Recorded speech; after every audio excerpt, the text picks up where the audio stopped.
My colleague Paul Cisco has more. The inauguration of Malawi's new president Sunday has brought happiness and hope to the people of that nation. This is a unique occasion. It is with a great sense of humility and honor that I accept the huge responsibility that you, the people of Malawi, have entrusted me with. Some of President Joyce Banda's first words were for President Bingu wa Mutharika, who died of a heart attack Thursday. Thank you. May his soul rest in peace. The first ever female vice president of Malawi is now the first female president of the nation. I just sincerely hope there's no room for revenge. I just sincerely hope that we shall stand united. And I just hope that as a God-fearing nation, we shall allow God to come before us. Because if we don't do that, we have failed. The death of former president brings hope to Malawians, all of them. And we expect more things for this new president, Joyce Banda. Yeah, because the governance was bad with Dr. Bingu wa Mutharika. And every Malawian was not happy with him. He put us in many problems. Like what? Fuel shortages, bad governance. He was a dictator. Malawi is one of the world's poorest countries, with an estimated 75% of the population living on less than $1 a day.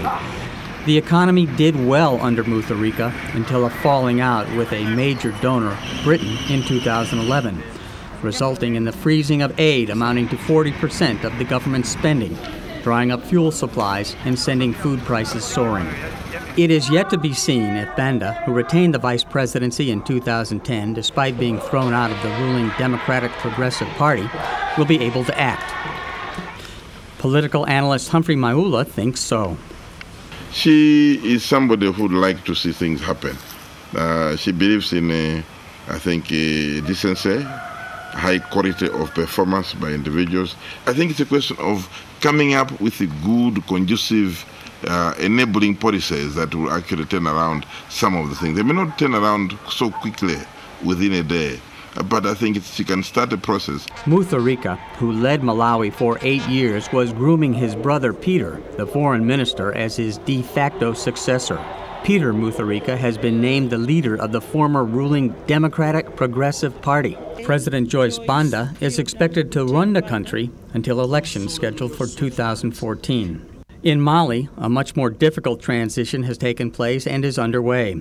On Friday, the military junta, led by Captain Amadou Sanago, agreed to hand over power in return for the end of sanctions placed on the coup-stricken nation by its West African neighbors. The Parliament Speaker is appointed by the Constitutional Court as interim president, with the mission to organize presidential elections within 40 days. President Amadou Touré was overthrown by the Sanago-led junta 3 weeks ago.